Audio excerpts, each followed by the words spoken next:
Muy buenos días a todos los presentes, a los invitados distinguidos, a los colegas profesores que están conectados con nosotros y de manera muy, pero muy especial a nuestros queridos estudiantes que están siguiéndonos en esta conferencia.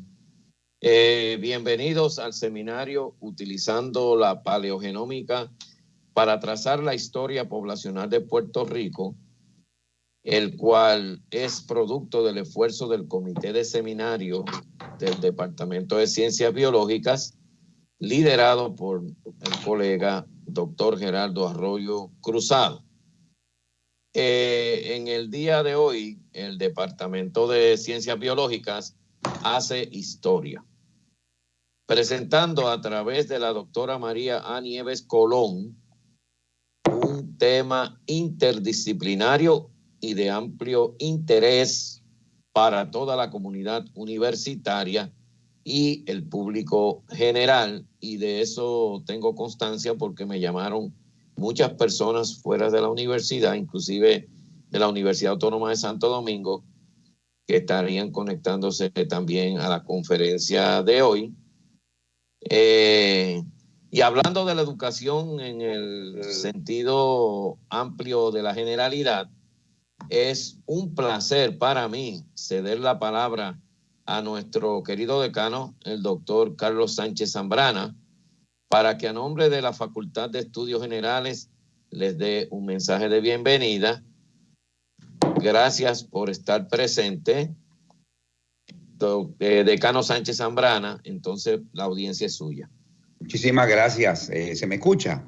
Sí, muy bien, se escucha muy bien. ¿Cómo no? Muchísimas gracias, doctor Olivares, el director del Departamento de Ciencias Biológicas, por esta presentación y propiciar desde su unidad académica la continuidad de estas tradiciones académicas tan importantes. Bueno, pues les saludo con mucho afecto y respeto a todos los que nos visitan en el foro de hoy desde la Facultad de Estudios Generales, la facultad que se precia de ser la facultad de la integración del conocimiento, por lo menos estamos en esa búsqueda constante. Es la facultad también que le da entrada a la vida universitaria de nuestros jóvenes.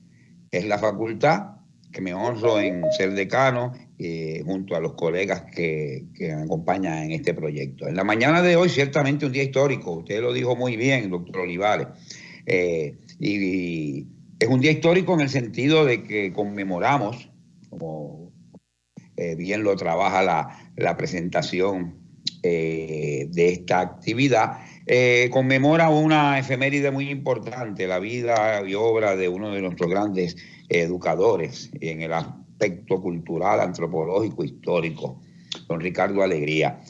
También es un día histórico porque retomamos la saludable práctica de integrar departamentos, disciplinas, áreas del saber, como visiones, espíritus educativos. Tenemos un aforo hoy variado, tenemos estudiantes, tenemos educadores, tenemos colegas de la facultad, directores y también nuestros invitados de honor al día de hoy. Así es que yo no quiero demorar mucho más en mis palabras, que no sean un abrazo caluroso de parte de nosotros acá en Puerto Rico y en la universidad y en el recinto de Río Piedras.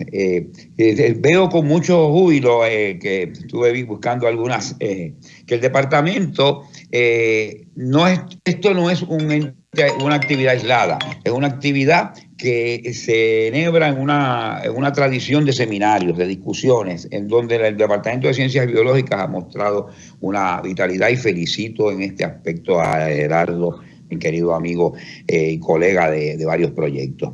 Saludo la presencia de la doctora María Alejandra Nieves Colón, que ya se la ha presentado ante ustedes, y destaco varias cosas que vi que me entusiasman mucho: su trabajo en Guanajuato, la vinculación con el Alto Perú y todas esas dimensiones me Me alegran mucho porque refieren también a ángulos que yo he estado investigando y aprendiendo de ellos. En fin, se nos presenta una oportunidad única, doctor Olivares, doctor Carlos Ayalza, Departamento de Ciencias Biológicas, de abrir los temas a discusión y al diálogo.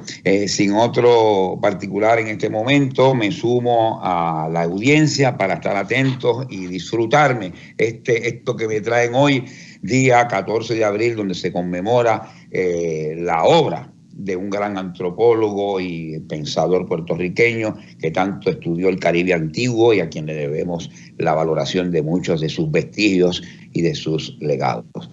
Sin otro particular, les deseo éxito en el seminario y estaré atento para compartir con ustedes. Muchas gracias, doctor Olivares. Adelante con el seminario. Sí, gracias a usted, doctor Sánchez Zambrana. Le voy a rogar a los que están conectados a la conferencia que por favor apaguen sus micrófonos para evitar interferencia. Y le cedo la palabra a un colega que yo aprecio mucho en nuestro departamento, el doctor Gerardo Arroyo Cruzado, para que siga con el protocolo de la conferencia. Así que, doctor Arroyo, adelante. Estamos aquí para escucharlo y para seguir con la conferencia. Saludos, ¿me escuchan? Sí, te escuchamos muy bien. Muchas gracias, doctor Olivares. Me uno. Como coordinador de los seminarios interdisciplinarios de CIVI, quiero agradecer al doctor Sánchez, decano de la Facultad de Estudios Generales, y al doctor Ayalza, decano de Asuntos Académicos, por el apoyo que hemos recibido del decanato en los diversos aspectos y fases para la organización de esta actividad. Quiero también agradecer a personas que siempre están detrás del escenario. Quiero agradecer de forma especial al señor Gilberto Mojica, supervisor de audiovisuales del CRED, al señor Gustavo Rosario, que lo asiste, al señor Carlos Echevarría, técnico gráfico, y al señor José Julio Rodríguez, técnico de Laboratorio de Informática. Ustedes fueron los que afinaron las ideas y prepararon los instrumentos que viabilizan esta producción. Y gracias por soportarme.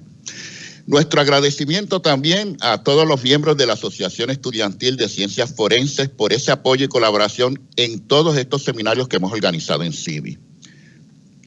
También extendemos nuestro agradecimiento a la señora Carmen Delia Pérez, técnica del Laboratorio de Informática de CIVI, y la señora Malín Febres, quien hoy labora en el decanato.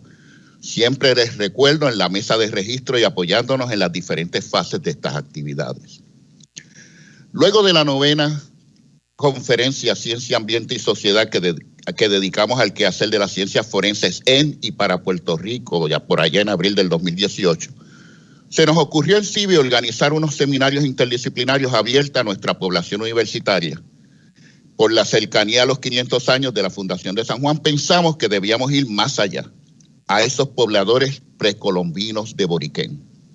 Así, este ciclo de seminarios lo abrió en octubre del 2019 mi buen amigo el doctor Gary Toranzos, del Departamento de Biología de Ciencias Naturales de la UPR Río Piedras, con su ponencia sobre paleomicrobiología, coprolitos como fuente de información crucial sobre grupos étnicos presentes en el Puerto Rico precolombino.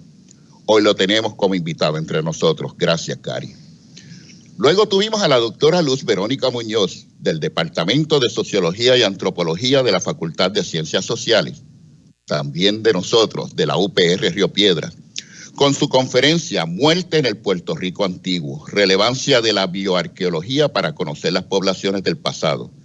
Nuestro agradecimiento a la doctora Muñoz Guevara, que la tenemos también aquí. Gracias.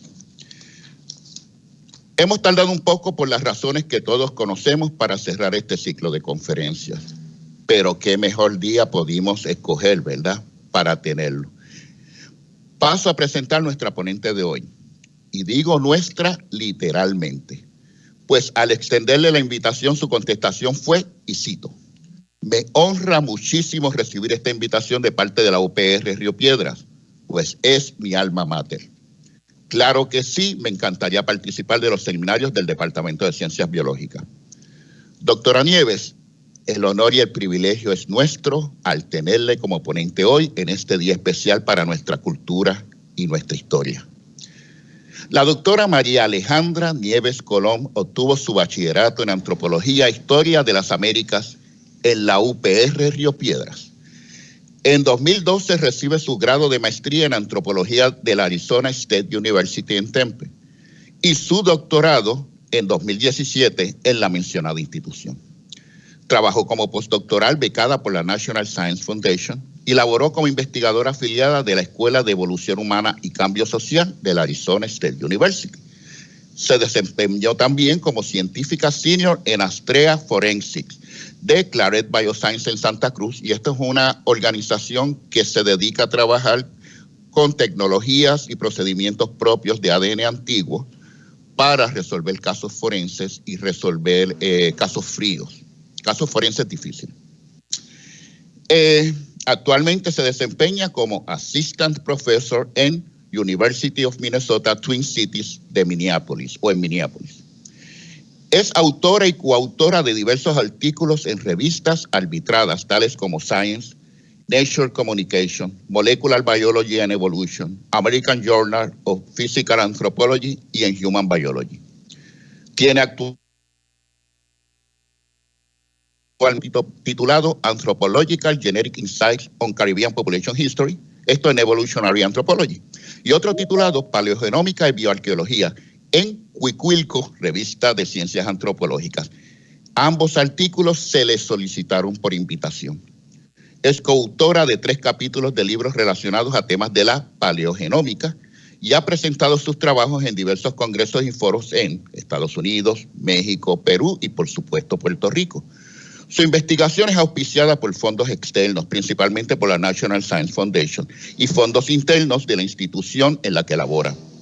Hoy nos presenta su trabajo, utilizando la paleogenómica para trazar la historia poblacional de Puerto Rico.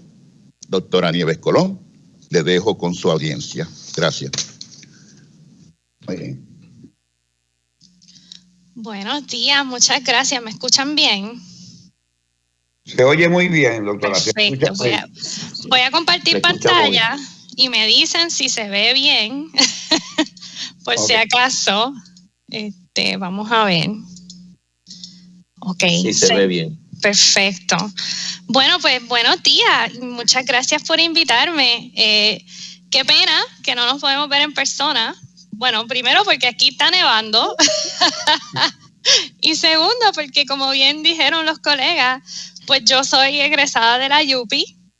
Yo estudié en Ciencias Sociales. Bueno, primero en Ciencias Generales, donde leí la Ilíada completa. No sé si todavía tienen que leer la Ilíada completa.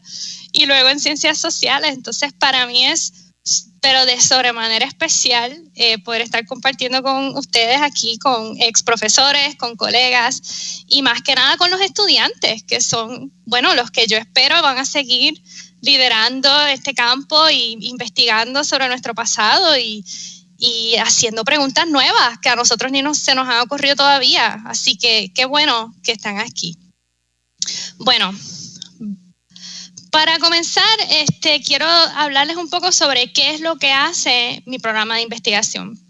Como bien dijeron los colegas, mi investigación se centra en utilizar las herramientas del ADN, especialmente las herramientas de la paleogenómica, para investigar la historia humana.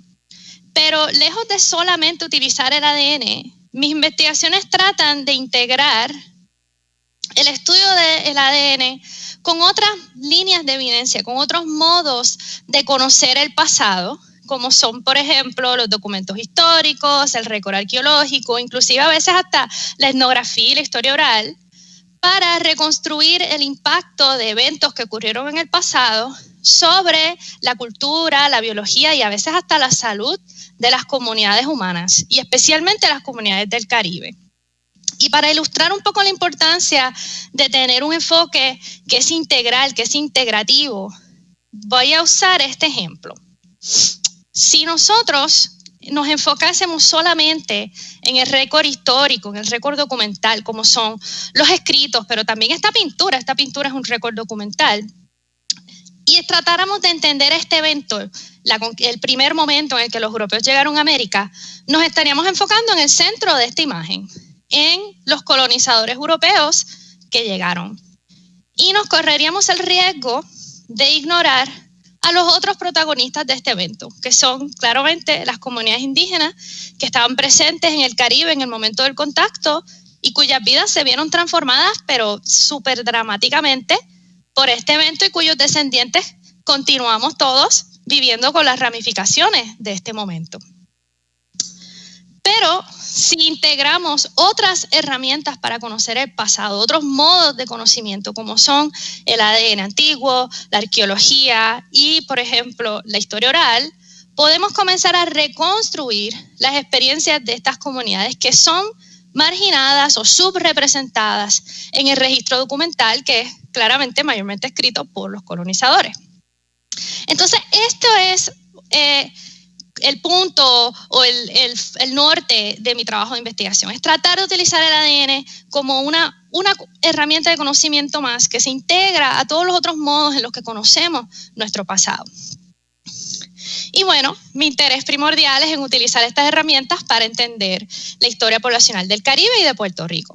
Así que, a manera de repaso, porque estoy segura que muchos de ustedes ya conocen esto, sabemos que el Caribe y Puerto Rico específicamente se pobló hace ya más de 5.000 años, mediante movimientos migratorios diversos, múltiples y probablemente de distintas zonas de las Américas.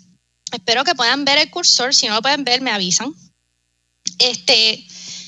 Y sabemos que hubo diversas interacciones entre el área circuncaribeña, el continente y las Antillas. Entender cómo surgieron estas migraciones, cuántas fueron, de dónde, cómo interactuaron entre sí estas comunidades antiguas ha sido un foco central de la arqueología del Caribe por muchas décadas. Pero todavía nos quedan algunas preguntas. Por ejemplo, no tenemos una idea súper clara exactamente de dónde vinieron los primeros pobladores. Todavía tenemos algunas lagunas de entendimiento sobre las rutas que siguieron y sobre qué sucedió cuando todos estos distintos pobladores se encontraron en las Antillas. Y también tenemos algunas preguntas sobre la relación de estas culturas antiguas con nosotros. Y parte de la razón por la que tenemos estas preguntas es justamente por lo que ocurrió en el periodo colonial. Ahora, una cosa que sí sabemos con mucha seguridad hoy es que para el siglo XV, cuando llegaron los europeos al Caribe, existían muchas culturas o distintos grupos étnicos en el Caribe, con diversas estructuras sociopolíticas, con diversas culturas materiales.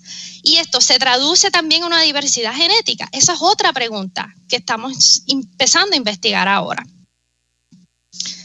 Bueno, todos nosotros sabemos que cuando llegaron los europeos al Caribe ocurrió una transformación dramática. Y una de las cosas que impactó esta llegada es cómo nosotros entendemos a las comunidades precolombinas. Los documentos históricos escritos por los colonos, por los misioneros, por los soldados, por Cristóbal Colón, nos hablan de que las comunidades indígenas de Puerto Rico y del Caribe se extinguieron. Nos hablan de un exterminio completo casi y rápido, ¿no? Entonces nosotros no dudamos que hubo un colapso poblacional y sabemos que hubo un proceso genocida, que hubieron migraciones forzadas, pero cómo respondieron las comunidades indígenas a la llegada de los europeos sigue siendo como algo que no podemos entender del todo solamente basándonos en el registro histórico. Y parte de lo que esto ha llevado es que había una narrativa de extinción, una narrativa que está muy arraigada de que estas comunidades pues desaparecieron súper rápido, no contribuyeron mucho, pues ahí está. Y esta narrativa de extinción contrasta fuertemente con sentimiento de identidad, con la historia oral, con el folclore y la continuidad cultural que sabemos que existe en muchas áreas del Caribe. Hay mucha gente en Puerto Rico y en otras islas del Caribe que tienen historias de sobrevivencia en sus familias, que tienen una conexión cultural con nuestros ancestros indígenas. Entonces, este debate entre extinción y supervivencia se ha vuelto como que más controversial desde el 2005, cuando se publicó un estudio que encontró que los puertorriqueños tenemos una alta proporción de ancestría indígena en nuestro genoma mitocondrial. Y a manera de repaso, el genoma mitocondrial es esa parte de nuestro genoma que heredamos únicamente de nuestras madres, que se pasa por la línea materna. O sea que yo tengo el mismo genoma mitocondrial que tenía mi mamá, o tiene mi mamá, que tenía mi abuela, mi bisabuela, etc. Es distinto del genoma nuclear, que es el que nos pasa mamá y papá. Bueno, entonces en el 2005 se publica este estudio. 60% de los puertorriqueños, más o menos, tienen un haplotipo, una secuencia de ADN mitocondrial de origen indígena. Entonces se abre la pregunta, se abre el debate. ¿Este componente de ancestría indígena es proveniente de nuestros ancestros precontacto o será que viene de procesos migratorios que son más recientes, quizás de la migración forzada de otras comunidades de las Américas que vinieron también esclavizados al Caribe? Para entender si son una de esas dos o si son ambas, realmente necesitamos estudiar el ADN antiguo directamente de las comunidades indígenas que existían en Puerto Rico. No podemos solamente mirar el ADN que cargamos hoy día nosotros. Entonces, esta es la pregunta que yo traté de contestar o que intenté comenzar a contestar con mi investigación. ¿Podemos utilizar el ADN antiguo como una herramienta más para entender los orígenes de las poblaciones antiguas de Puerto Rico y también entender el legado genético de estas poblaciones? Bueno, esta fue la pregunta que yo me propuse. Y para contestar esta pregunta, comenzamos haciendo un proyecto de investigación colaborativo que incluyó participación de colegas tanto de Estados Unidos como de Puerto Rico, desde la UPI de Río Piedras, en el cual muestreamos 3 comunidades antiguas de Puerto Rico. Y son, bueno, Paso del Indio, Tibes y Punta Candelero. Y bueno, seguramente muchos de ustedes han ido a Tibes y han visto cómo es la estructura, las estructuras monumentales de Tibes. Y nosotros escogimos estos 3 sitios arqueológicos porque son sitios que se han estudiado mucho. Tenemos mucha información sobre el contexto arqueológico, el contexto paleopatológico y también tenemos fechado radiocarbónico. Entonces nosotros sabíamos que estas personas enterradas aquí habían vivido y habían muerto más o menos entre 2000 a casi 500 años antes del presente, o sea, antes del contacto europeo.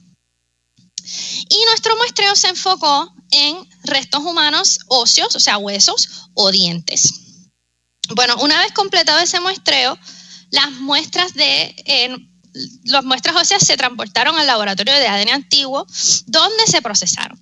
Ahora, aquí me ven cubierta con PPE, Personal Protective Equipment, de la cabeza a los pies, y es porque trabajar con el ADN antiguo es un proceso súper delicado.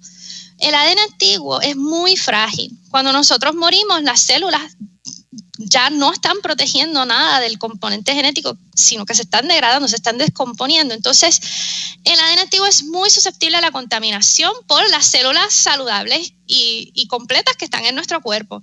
Entonces, por eso aquí me ven totalmente cubierta, trabajando siempre con una barrera entre mí y las muestras para evitar contaminar el ADN antiguo. Así que el primer procedimiento que hacíamos en el laboratorio es documentar las muestras. ¿Por qué? Porque el análisis de ADN antiguo es destructivo. Estamos destruyendo un pedazo de esta persona que vivió hace miles de años. Entonces tenemos que primero documentar y luego muestrear.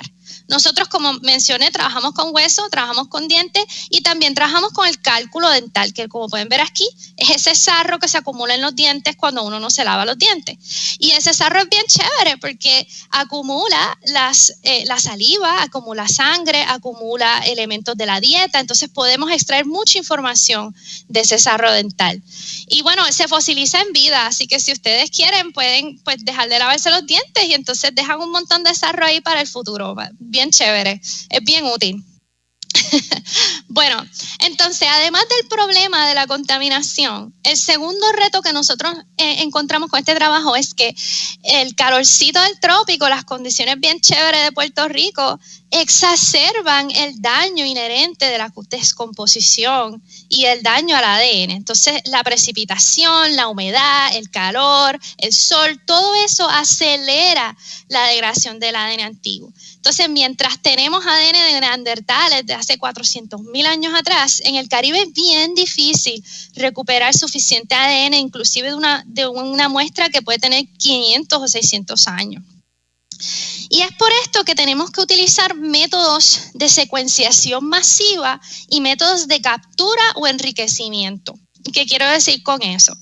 Cuando nosotros extraemos el ADN de una muestra antigua, extraemos un montón de otros pedazos de ADN que no son de la persona que nosotros queremos estudiar, sino que corresponden a bacterias que contaminan el suelo, quizás a ratas o a cualquier organismo que esté presente en el ambiente. Si nosotros nos imaginamos que esta es mi muestra antigua, el ADN endógeno, el ADN de la persona que yo quiero estudiar, está representado aquí por estas líneas rosaditas. Entonces nosotros tenemos que utilizar unas sondas que nos permiten pescar literalmente esos pedazos de ADN endógeno, y al aplicar una carga magnética nosotros nos quedamos con esos pedazos y removemos la gran mayoría de la contaminación. Esto nos permite entonces utilizar las tecnologías de secuenciación masiva para secuenciar muchas copias de ese genoma antiguo. Y entonces con eso lograr analizar y hacer inferencias sobre estas poblaciones antiguas.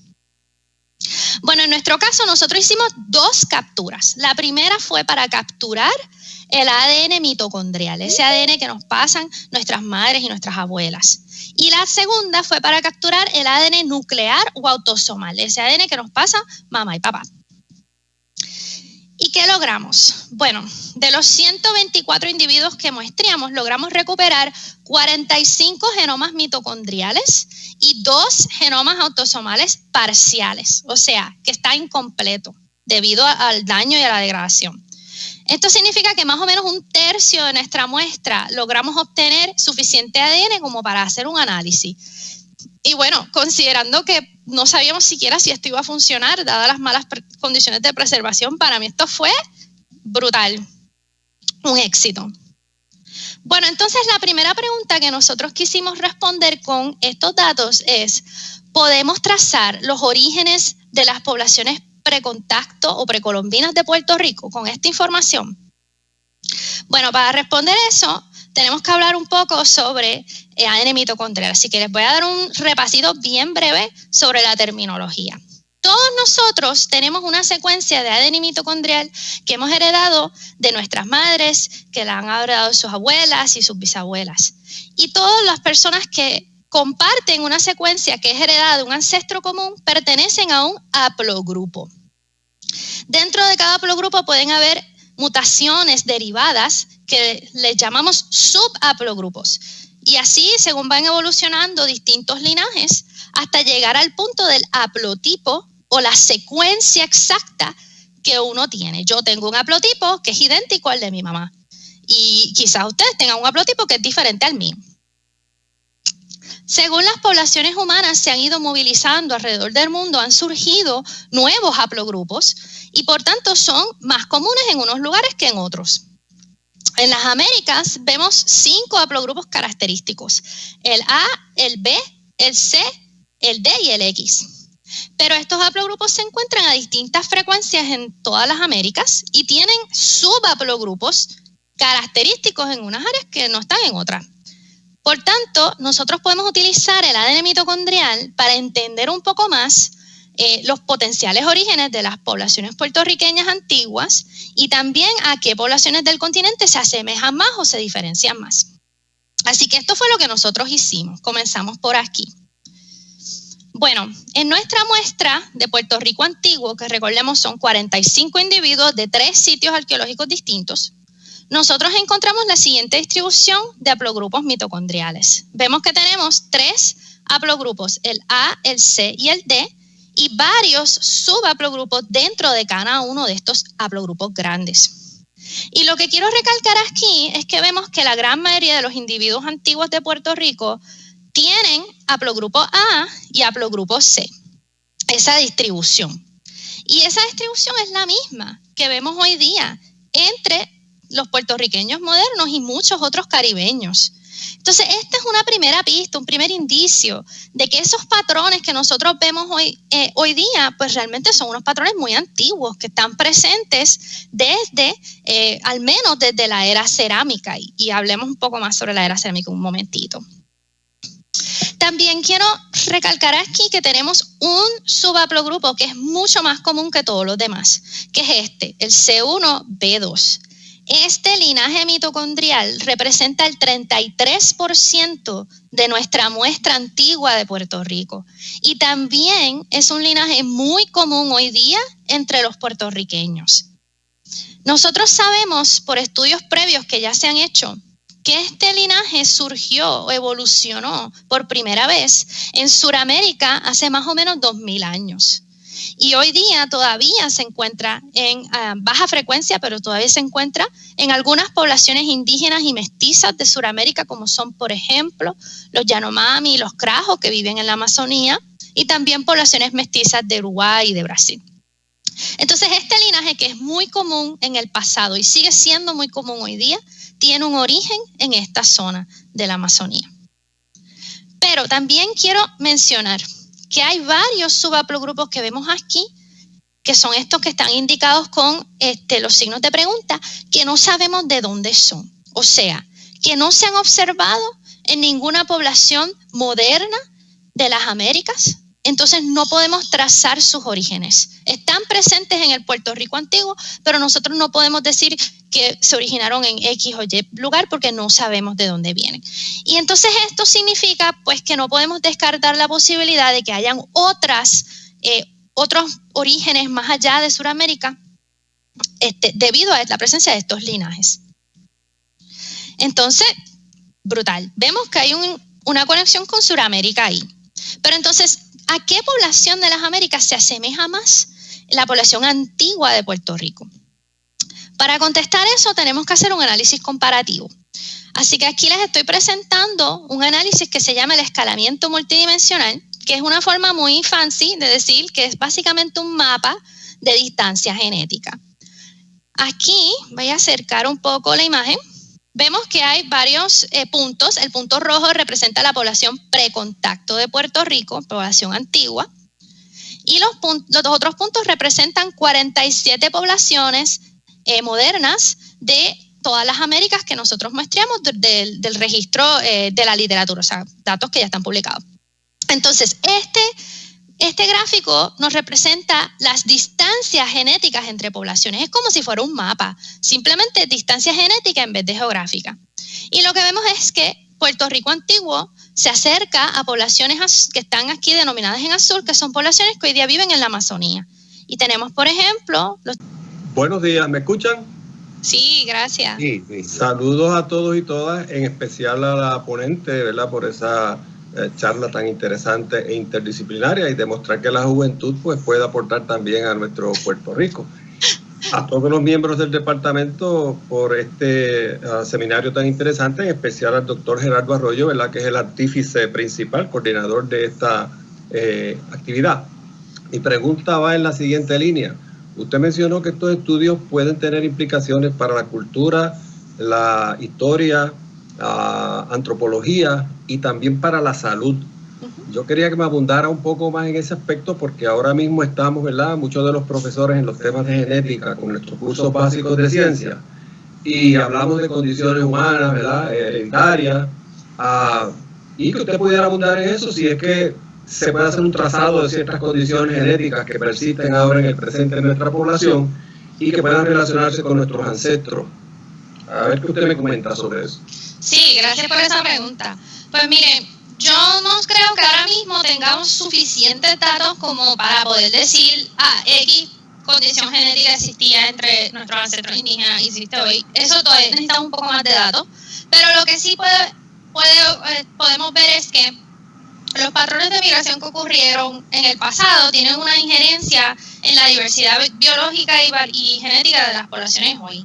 Por ejemplo, yo hablé sobre el efecto fundador, ¿no? El efecto de que una cantidad reducida de individuos llegan, poblan la isla y entonces todos nosotros descendemos de ellos. Cuando ocurren ese tipo de procesos, a veces variantes genéticas que se encuentran a baja frecuencia en la población fundadora suben en frecuencia en la población hija o hijo.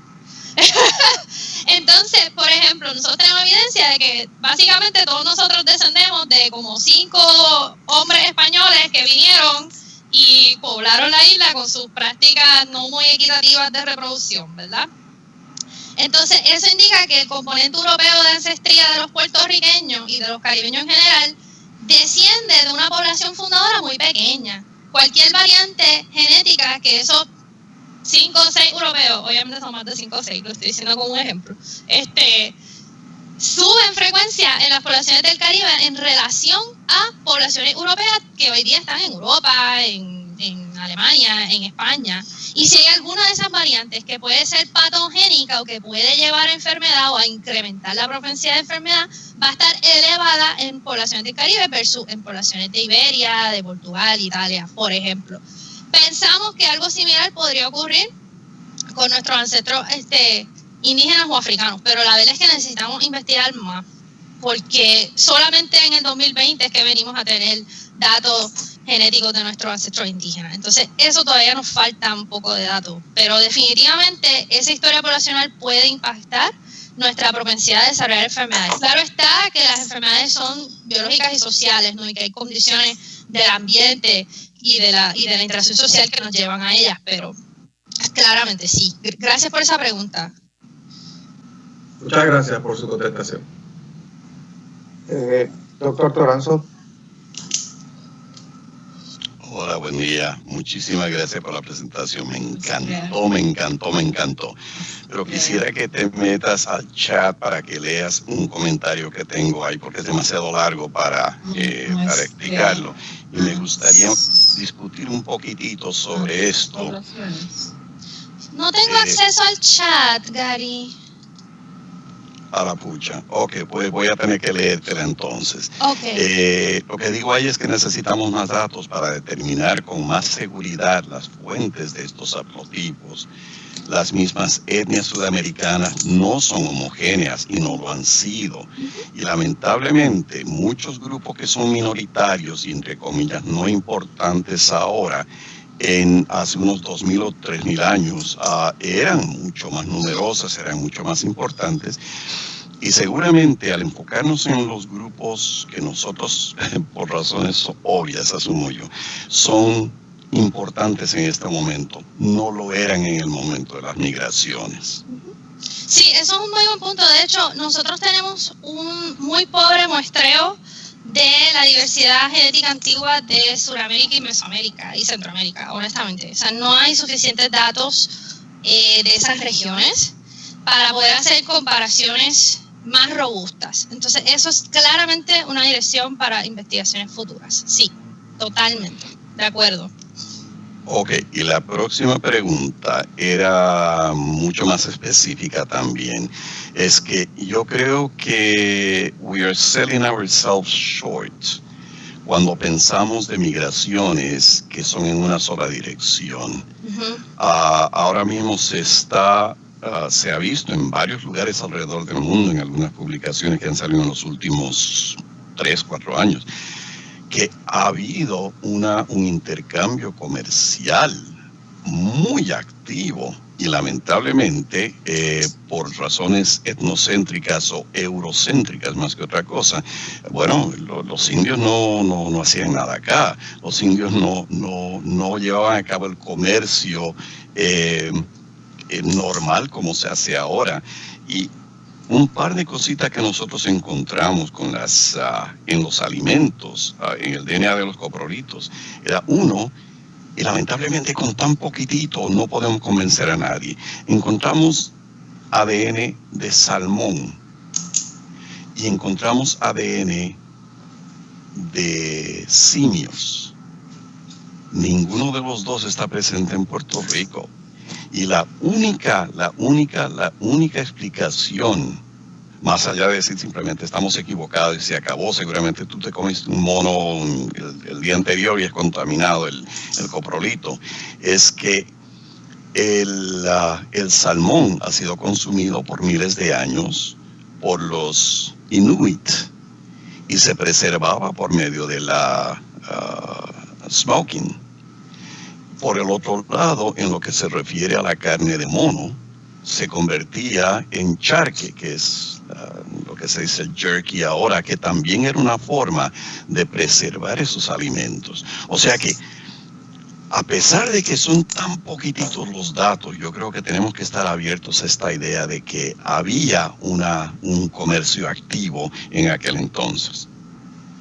Sí, yo creo que los datos arqueológicos nos indican claramente que hay no solo un comercio, sino una interacción constante, ¿no?, entre las Antillas y las poblaciones circuncaribeñas y hasta dentro del continente, o sea, ni siquiera solamente limitada a la costa, ¿no? Entonces, en eso estoy de acuerdo, que creo que un poco la narrativa ha sido limitante en el sentido de que no hemos realmente apreciado que para nuestras culturas autóctonas el mar era como un highway, ¿no? O sea, como que esta gente está interactuando y cooperando y comerciando con muchísimas otras culturas, y claramente se están viendo impactados en su propio nicho biocultural por ello. Y eso me lleva a también pensar que hay algunos movimientos migratorios quizás o de interacción que a lo mejor no los podemos detectar en el genoma porque quizás no dejaron una marca en el genoma, pero sí dejaron una marca en quizás las comidas o en quizás las herramientas o en el arte. Entonces, por eso también lo menciono, porque el ADN nos da una ventana, pero es una ventana que es informativa solamente cuando consideramos el contexto de los otros datos. Gracias por el comentario. Ok, muchas gracias. ¿Alguna otra pregunta? Ayala, ¿queda alguna otra pregunta? No veo ninguna mano levantada. Bueno, si a mí me permiten, digo, claro. Y más a usted, adelante. No, un privilegio estar, ¿verdad?, esta mañana con ustedes, con María Alejandra. Aparte de felicitarla por su excelente presentación, muy pertinente, ahora que, bueno, que se maneja todo esto del ADN, es que estamos valorizando toda esta importancia de esta información. Bien interesante, que me llamó mucho la atención sobre parte de tu investigación, fue precisamente esto del efecto fundador, que es bien interesante porque aparte que sí reduce la variabilidad genética en un momento dado por efecto migratorio, interesante porque también lo tenemos presente en unas representaciones culturales muy locales, como por ejemplo la manifestación ostionoide, que eso a nivel arqueológico es muy local. Aquí la pregunta, ¿verdad?, a un futuro y en proyectos posteriores es incluir más población para que puedas entonces correlacionar y ver qué tan variado están los mismos grupos de aquí, porque tu muestra solamente son de 3 poblaciones, ¿no? Tibes, Pozo del Indio y Punta Candelero. Pero hay más. Entonces lo interesante es ver qué variabilidad, primero interespecífica o intraespecífica puede haber entre estos grupos, y luego a lo mejor hacer comparativos al exterior, que eso sería también súper importante, ¿no? Sí, totalmente de acuerdo. Hay muchas preguntas que son más, por decir, locales, o sea, que no son el poblamiento de las Antillas, sino que son qué está pasando dentro de Puerto Rico, qué está pasando entre Puerto Rico y las otras islas, cómo están interactuando estas comunidades, cómo se están organizando los parentescos entre sitios, qué vemos sobre la salud. Alguien me preguntó eso anteriormente, no tenemos ningún dato sobre epidemias antiguas, patógenos antiguos, nada de eso sabemos todavía mediante el ADN. Podemos inferirlo de otros modos de conocimiento. Entonces yo creo que tienes toda la razón, que una dirección futura de investigación es también mirar esa variabilidad que ocurre dentro de las islas y que ocurre a través del tiempo, ¿verdad? Nuestra muestra que yo les hablé es toda básicamente después de 2000 años hacia el presente. Tenemos un periodo mucho más antiguo del cual no hemos tenido muestra que hemos logrado, ¿verdad?, estudiar. Lo único es que sí, pues siempre tenemos que tener en mente que el estudio del ADN antiguo es destructivo. Entonces queremos siempre minimizar la destrucción de los restos humanos, ¿verdad? Entonces por eso también es bueno tener en mente que podemos utilizar el cálculo dental, por ejemplo, podemos utilizar también restos de fauna para también entender estas preguntas, para evitar destruir los restos humanos lo más que podamos, ¿no? Porque entonces limitamos el estudio osteológico y no queremos eso. Y además, bueno, son nuestros ancestros. Por supuesto. Pero sí, tienes toda la razón, exactamente. Así. Tenemos una pregunta de Reniel Rodríguez. Hola, Reniel. Saludos, María. ¿Me escucha? Sí, claramente. Gracias por tu presentación, una maravilla, de verdad. Te quería preguntar, ¿qué comentario te merece la conclusión del estudio que hizo el grupo de la Universidad de Harvard en torno a la baja densidad poblacional que había en Puerto Rico y la República Dominicana? Porque eso es un planteamiento, yo creo que es fundamental en su investigación y tiene un montón de implicaciones. Ellos decían que aquí había menos de 8,000 personas. Uh-huh. No sé si has podido ver eso y qué comentario tienes al respecto. Sí, gracias por esa pregunta. Nosotros y sí hicimos, no lo discutí en la presentación por cuestión del tiempo, pero sí hicimos un análisis para reconstruir el tamaño poblacional. Y antes de contestar qué pienso, les explico que este tipo de análisis lo que hace es considerar la diversidad genética de la población. Obviamente una población más pequeña va a tener menos diversidad. Pero una limitación de ese tipo de análisis es que solamente nos habla de aquellos ancestros cuyos descendientes como que tenemos en nuestra muestra, ¿no? O sea, podemos estar, como bien dijo Luz Verónica, no tenemos un muestreo de toda la isla, entonces eso siempre es como una hipótesis que se tiene que revisar mientras más datos se obtienen. Entonces, Fernández et al., que es el estudio de Harvard, ellos concluyen que el tamaño poblacional efectivo, o sea, el tamaño poblacional de aquellos individuos que tuvieron descendientes que continuaron viviendo, es relativamente pequeño versus lo que dicen las crónicas. El estudio de Schroeder et al., que fue el anterior, el que fue en las Bahamas, encuentra lo contrario. Ellos encuentran que en las Bahamas hay una población de tamaño poblacional efectivo relativamente grande, a pesar de que las Bahamas son pequeñas. Y ellos sugieren que esto es por los patrones de interacción que ocurren en el Caribe. O sea, que las poblaciones del Caribe dentro de una misma isla a lo mejor eran pequeñas, pero genéticamente se están como básicamente todos reproduciendo entre sí y crean básicamente una superpoblación, aunque no sea una sola isla. Yo pienso que necesitamos más información para saber esto, porque la gran mayoría de estos estimados se han hecho a base de ADN mitocondrial, el cual, como bien dije, es muy informativo, pero nos da una perspectiva un poco limitada. Y también pienso que tenemos que incrementar el muestreo a través del Caribe, porque sí es verdad que en realidad lo que está pasando es que la gente de la isla tiene como un super highway de interacción y de comunidad. No creo que sea suficiente solamente tener muestra de una isla para entender esa dinámica de tamaños poblacionales. Y creo que el dato genético y el dato arqueológico no van a nunca ser exactamente iguales, porque los datos arqueológicos nos hablan de asentamientos, mientras que los datos genéticos nos hablan de linajes o de poblaciones que se están reproduciendo a través del tiempo. O sea, tú vas a tener siempre más gente en un asentamiento de los que se van a reproducir y van a tener descendencia que va a continuar, ¿no? Entonces, esos dos números nunca van a ser iguales.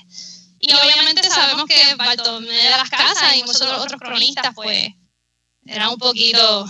no son tan confiables cuando vamos a hacer estos estimados, aunque sí nos proveen información para poder hacer diferencia. Esa es mi contestación. Gracias. ¿Nos queda alguna pregunta? No tengo... No, yo tampoco veo ninguna. Pues vamos otra vez a activar esos micrófonos y darle un aplauso a nuestra ponente de hoy. Claro. Gracias.